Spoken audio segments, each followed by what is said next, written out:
Hello to all you comic book readers out there, Mike from Frontline here, and welcome to my comic review that I will be reviewing digitally from IDW, Ghostbusters International, issue number 5.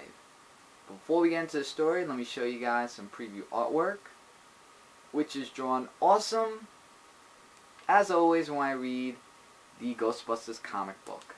So without further ado, let's get into the story. So, from the last issue, we saw that the LaRue, known as the largest museum, is bleeding with slime. And it's up to the Ghostbusters to go investigate why this museum is bleeding with slime. And Ray made a good call, actually, not to go through the front door and to go through the other way, because it can disturb the slime in many ways with paranormal stuff. So it's best that they avoid it. The lieutenant actually helps out the Ghostbusters by escorting them inside the museum.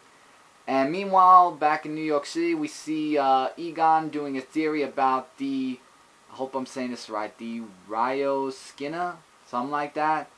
And it's basically something that can have immense power, capable of controlling the devil. And there's a long story about that. If you want to find that out, definitely read the comic book. And it looks like there's going to be a lot of investigations that he's going to do about that. And he also has a very funny encounter with the yellow ghost that's inside of the little box there. So as we go back to the Ghostbusters with a lot of activity that's going on, we find out that they're going to be looking through more of the museum. And also, the lieutenant has a little defense prototype that Ray gives to him in case anything should happen. And with that, they meet up with a really big demon named Jean Larochier. He used to be an assassin for the French royalty. And the lieutenant does a very stupid move by using the prototype against him, and yeah, very bad move by lieutenant. This is why I was saying, why, just why?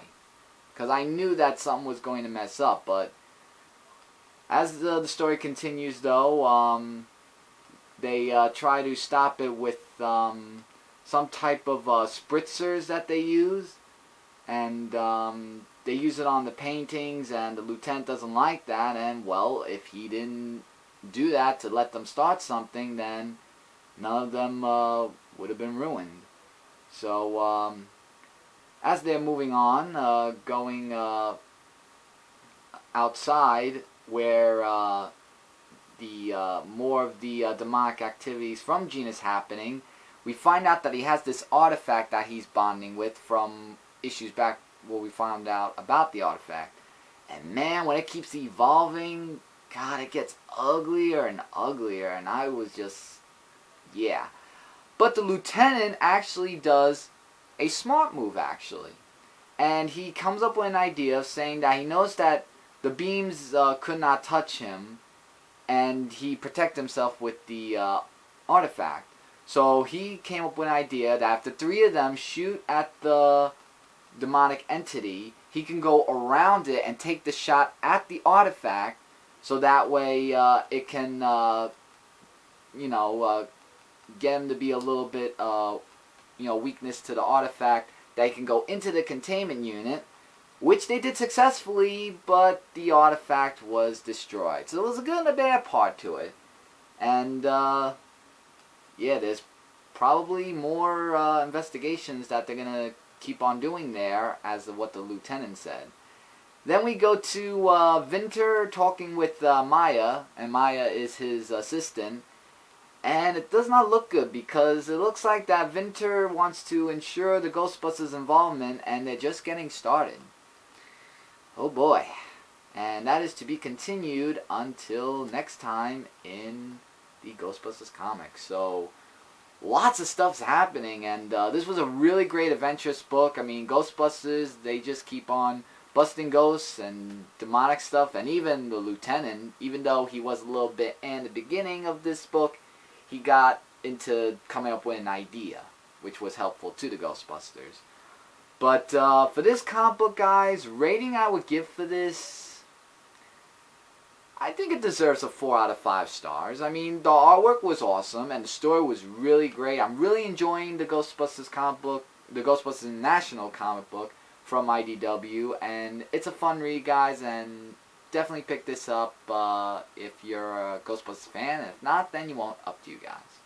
And with that, everyone, that is my comic review of Ghostbusters International, issue number 5. Before I go, don't forget to check out the links of comicfrontline.com, zoneballpodcast.com, and our YouTube gaming channel, Frontline Gaming Zone. We are your number one source for comic and game-related news, views, and a whole bunch more. Click that subscribe button if you haven't today to Comic Frontline. And leave your comments below if you've been reading Ghostbusters International. Questions, likes, dislikes, or anything you have to say, please let me know in the comments. And I'll try to get back to you guys as soon as possible. To all my true comic book readers out there, Mike from Comic Frontline saying take care, keep watching. Later, everybody.